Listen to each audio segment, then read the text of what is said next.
this is a really lovely quote that I think about a lot. The major problems in the world are the difference between how nature works and how people think. And we've inherited a lot of thoughts about learning. And it's all worth considering. We've inherited a lot of thoughts about the body. It's all worth considering. I never want to throw the baby with the bathwater, but maybe just add to the story. And in the background of this slide, there are some other biological things, like a slime mold on the left, that slime molds don't have nervous systems, but they have intelligence somehow. And they are able to move and solve challenging puzzles. And there's an interesting story about how a slime mold was put into a city model of Tokyo to find the fastest route through the city, and essentially created the transit system that was already in place. Like it mirrored that system, figuring out how to move through the city in the fastest path, which is like, how did it do that? It doesn't have a nervous system. Isn't that what we attribute to our connection to thinking, intelligence? So somehow this non-nervous system organism is still able to make choices and be efficient. Um, these little twigs, these little twigs that somehow I feel a resonance with, even though they are not intelligent life forms, so we think, right? But I feel way more like them than I feel like mechanics, machines, robots. And this is the main metaphor that we have. Bios, I'm not exactly sure how to pronounce the Greek origin of mechanics, but this is life mechanics. Um, and I'm not even going to guess. But this is the root of biomechanics, the main model we have for understanding movement in the world. And some of these high level robots, like the one on the top right here, made by Boston Dynamics, are doing some amazing things, but I don't connect to them. I don't resonate with them as much as I resonate with those itty bitty twigs that feel more like me than something that's meant to replicate me. And we've also inherited lots of ideas from the past that, again, um, is are useful and have their time and place, like the model of origin and insertion, making our muscles like pulleys and our bones like levers. And we have these ideas that stem from that, like a concentric contraction, where a muscle fiber shortens in contraction, versus an eccentric contraction, where a muscle fiber lengthens in contraction. And so we have a polarity around the word contraction in and of itself, and it is the nature of a muscle to contract. Muscles are contracted, so it's interesting how a muscle can both contract and shorten and contract and lengthen. So there's a little bit of something there to consider that adds another spice to the simplicity of origin, insertion, pulleys, and levers. But if you put your hand around your thigh and start to shift your weight onto that foot as if you're going to stand, you'll feel how it's not the thigh that's working. It's not the back of the leg. It's not the front of the leg. It's the whole leg. And if you put your hand around the lower limb, you'd feel your whole lower limb work. And in fact, if you try to weight bear on that leg but pay attention to where your body's working, you're going to feel a lot more than just a couple muscles in the legs. But it also defies this idea of antagonism. Because if the thigh's working, shouldn't the hamstring not be working? And same thing. If you make a muscle with your arm, your tricep is not lengthening. It is also bulking up. In fact, my whole arm is bulking up. In fact, I can feel that through my side. And if you were to target bicep and try to flex only bicep,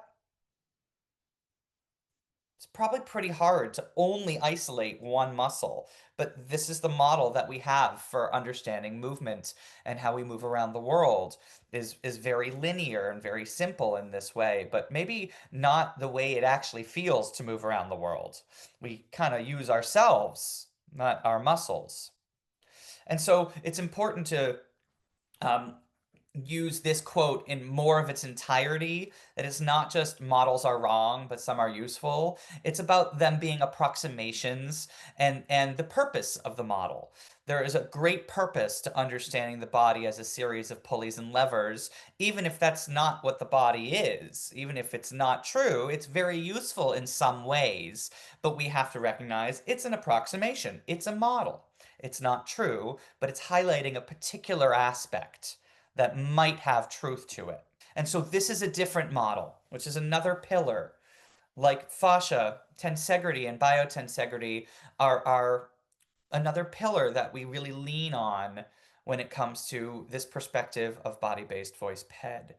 And tensegrity itself is a portmanteau, a combination of two different words, tension and integrity. What it's pointing to is that these shapes that we're looking at on this screen are held in their spatial relationship. They're held in their shape. Those rods that do not touch, none of those rods are touching, but they stay in their relative same spot because of how they're tensioned into place. That the tensioning of the cables is continuous and is measured in such a way that it keeps these compressed rods exactly in the shape where they're intended to stay. So the spatial relationship is based on how these compressed rods are tensioned. Tensional integrity from continuous tension and discontinuous compression. That might land nowhere in you, and that is okay. It is in you already in many, many ways physically, and we were actually just exploring that. But I'm gonna help you see tensegrity and biotensegrity, the living tensegrities that we are throughout our time together, so we can embody it more and more, and the concept will become clearer and clearer through our own embodied actions. Let's look at some other models that we can compare here, where we have our traditional classroom skeleton that is a good model of how it looks, but is not a good model of how it moves. In fact, that skeleton requires additional parts like bolts. Like you can see, there's this bolt here in the shoulder and all these little metal pieces in here and some wires here in order to keep it in its spatial relationship.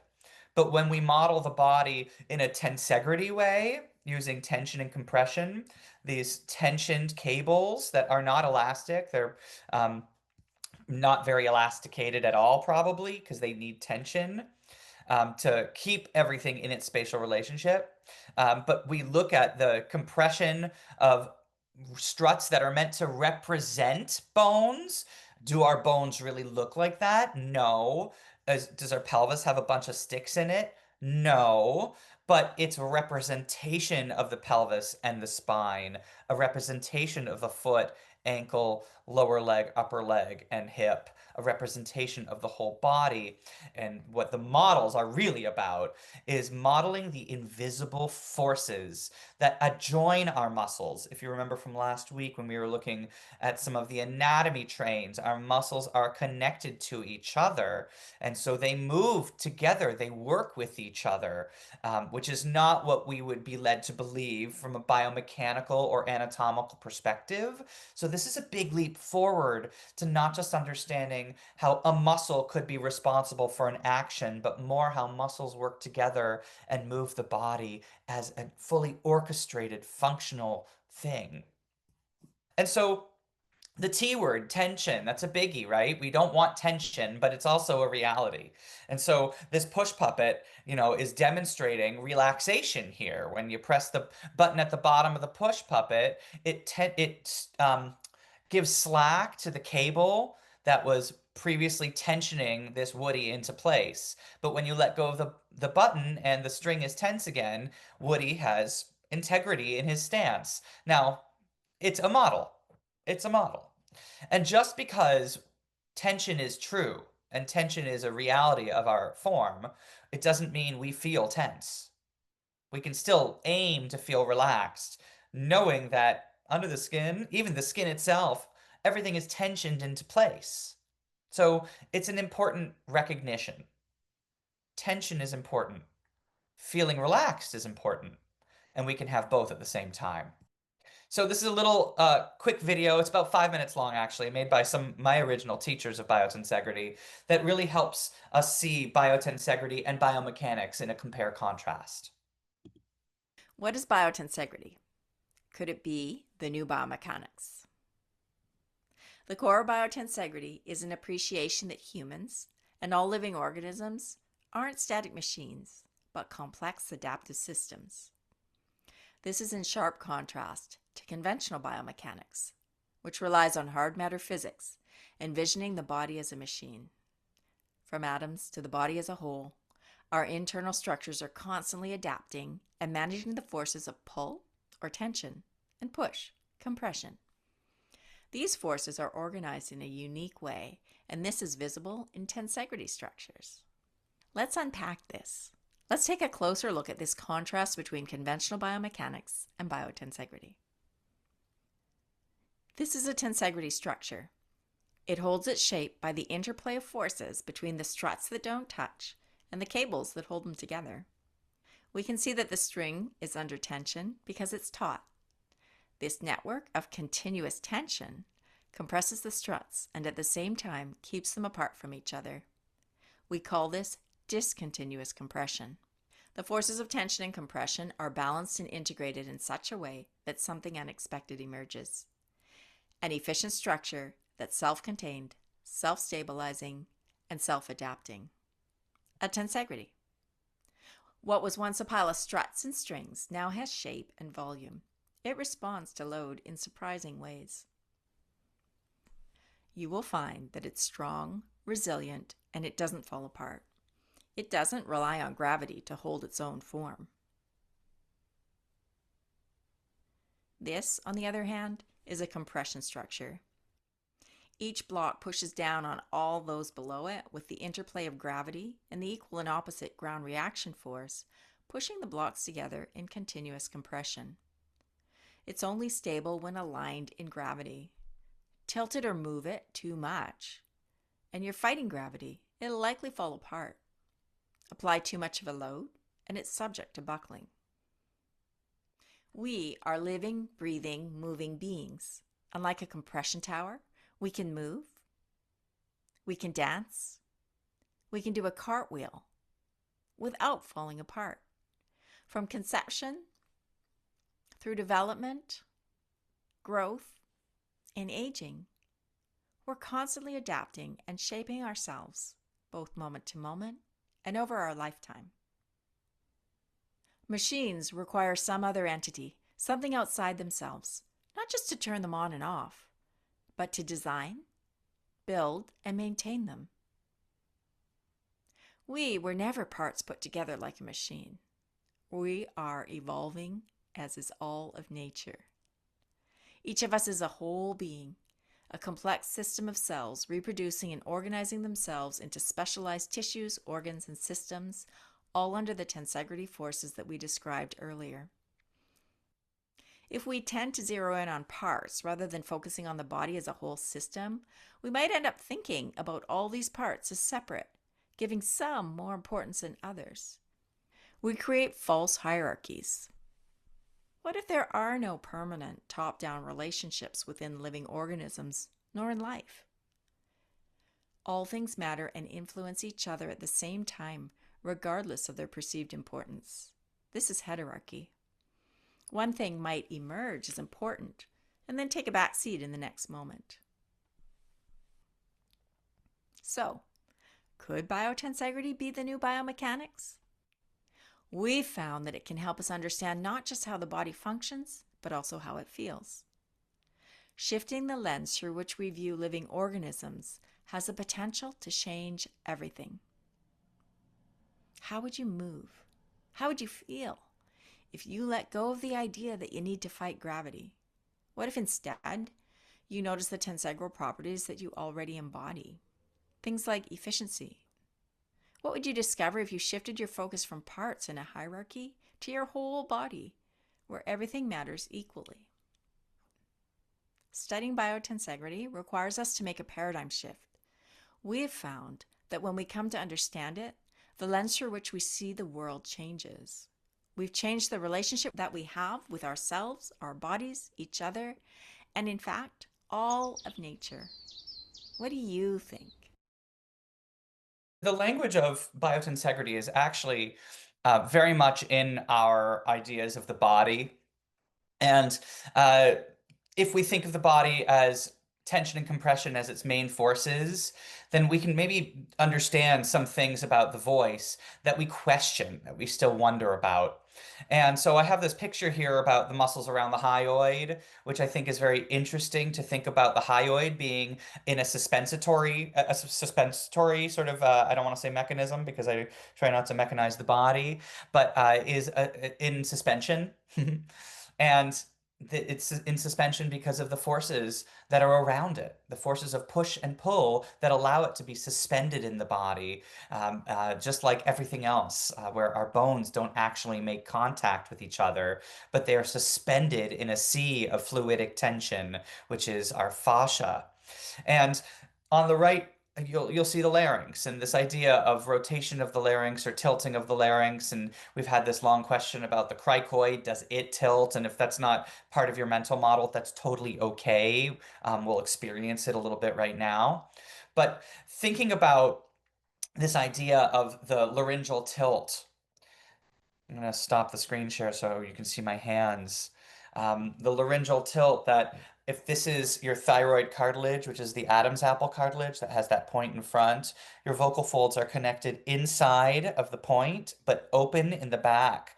And where they make connections in the back is to the cricoid cartilage underneath, which is the cartilage directly under the thyroid that's higher up in the back and lower down in the front. So the vocal folds are connected in the front to the thyroid and in the back to the cricoid via the arytenoid cartilages, which is not important for this discussion. And so when we are singing in a more classical way, we tend to tilt the thyroid, is the theory, right? And what does this do to the vocal folds?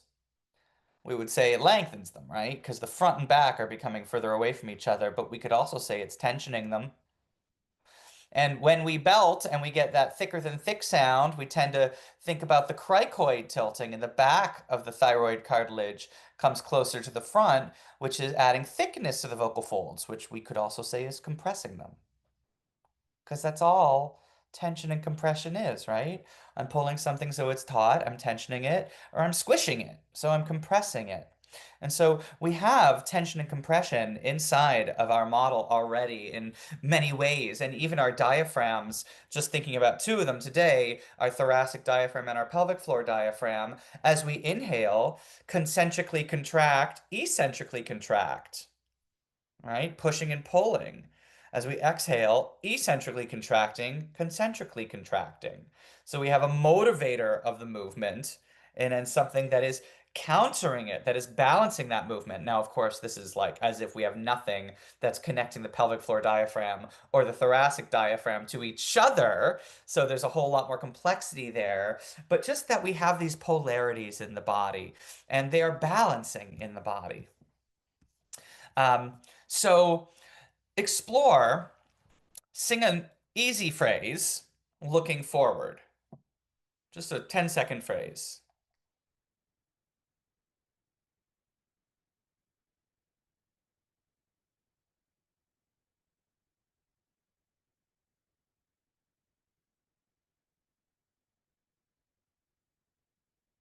And then explore that same phrase, but look up towards where the wall meets the ceiling.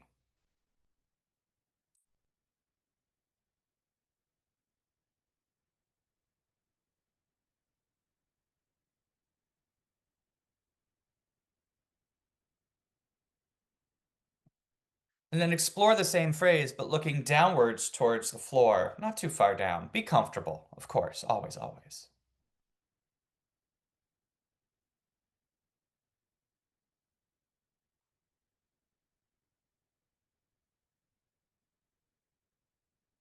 And you may have had three different versions. And if you're not sure about this, turn your voice on, make it simple, simple vowel, simple easy note, and just slowly look up and slowly look down and just listen. And don't compete with yourself, so make it easy and quiet so you can really hear the voice changes. There's something that shifts. And go slow to really appreciate where transitions are. There's a lot of magic in those cracks, in those little spaces where something goes from this kind of sound to that kind of sound. There's a lot in that negative space there. If you find your larynx. Let's start from the clavicle. So find this little dip between your collarbones, the manubrium, and just palpate a little bit upwards and feeling for the cartilages of the neck, of the throat, which are kind of like rings of a vacuum. There's maybe 2 or 3 rings before there's a bigger ring that might protrude or feel more obvious. And then above that bigger ring is your cartilage that would have a point in the middle of it, whether it's visible or not. And what you're looking for is the space between those 2 cartilages. You've got this cartilage that has the point, which is the thyroid cartilage, and underneath it is the cartilage that is the cricoid. And between them is like a little gap. And if you look up, that gap gets bigger. And if you look down, that gap might get sort of disappear. This aligns to patterns we see. This idea of how we can angle the eyes, angle the head. I showed you these collages last week. But like, take a look at what you see in terms of patterns compared to here. You know, space between the chin and the throat. And I'm not saying it's always this way, because certainly here's a variation. This feels like not a similar distance between the chin and the throat, like a closeness versus a distance, but also feels like he's leaning back while he's flexing forward. She's flexing forward. You know, like there's some interesting variations here, but in general, if you look around, you'll see a lot of classical singers as if the back of the neck is very long, shortening the distance between the chin and the chest, maybe suggesting a little tilting of the thyroid, versus belters who have a lot more distance here, which might be a strategy, whether they know it or not.